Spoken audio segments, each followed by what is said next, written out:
Hello friends, welcome to my new another video. তো আজকে আমি দুপুরের জন্য চিকেন রান্না করব। তো কিভাবে করি সেটাই আজকে তোমাদের সাথে শেয়ার করব। কড়াই গরম হয়ে গেছে, এবার আমি কয়েকটা গোটা গরম মশলা, শুকনো লঙ্কা, তেজপাতা দিয়ে দিয়েছি আর একটু জিরেও দিয়েছিলাম। এবারে হালকা ভেজে নিয়ে আমি ওতে কাঁচা পেঁয়াজ দিয়ে দিলাম। এবারে কাঁচা পেঁয়াজটাকে আমি পুরো ব্রাউন করে ভেজে নেব। আর অন্যদিকে একটা বাটিতে আমি ধনে গুঁড়ো, জিরে গুঁড়ো আর চিকেন মশলা আর কিছুটা পরিমাণ মতো হলুদ দিয়েছি। এটাকে আমি কিছুক্ষণের জন্য ভিজিয়ে রাখবো। আর হ্যাঁ, চিকেনগুলোকে আমি অন্য কিছু দিয়ে ম্যারিনেট করে রাখি না, শুধুমাত্র লবণ দিয়েই ম্যারিনেট করে রেখেছিলাম।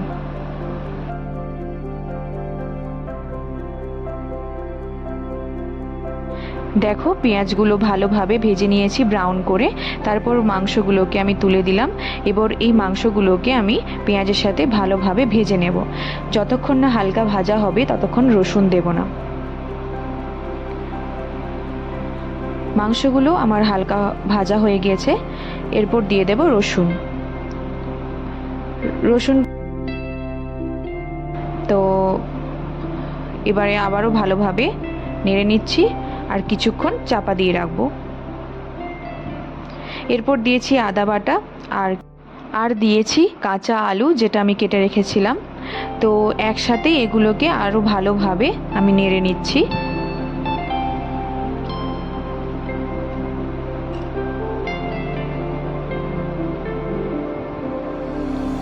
তারপর যে মশলাটাকে আমি ভিজিয়ে রেখেছিলাম সেই মশলাটা আমি দিয়ে দিচ্ছি, আবারও ভালোভাবে নেড়ে নেব।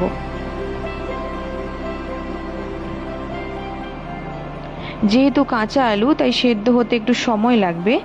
তো এগুলো আমি ভালোভাবে চাপা দিয়ে আবার একটু সেদ্ধ করতে দিয়ে দিয়েছি, যাতে আলুগুলো সেদ্ধ হয়ে যায়।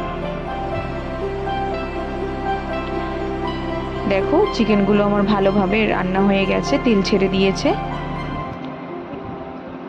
এরপর আমি দিয়ে দিলাম একটু হিং আর দিয়েছি কসুরি মেথি।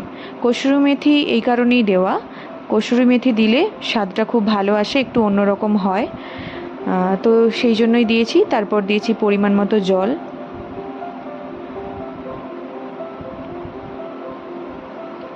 এরপর চাপা দিয়ে ভালোভাবে ফুটিয়ে নেব। সবার লাস্টে যেটা বাকি সেটা হলো ওই কাঁচা টমেটো। এগুলোকে আমি আগে কেটে রেখেছিলাম, আগে আমি ইউজ করি না। মাংস রান্না করলে আমি টমেটো আগে দিই না, লাস্টেই দিই। তো আবারও ভালোভাবে টমেটোটাকে দিয়ে আমি ভালোভাবে ফুটিয়ে নেব, যাতে টমেটোটা ভালোভাবে সেদ্ধ হয়ে যায়।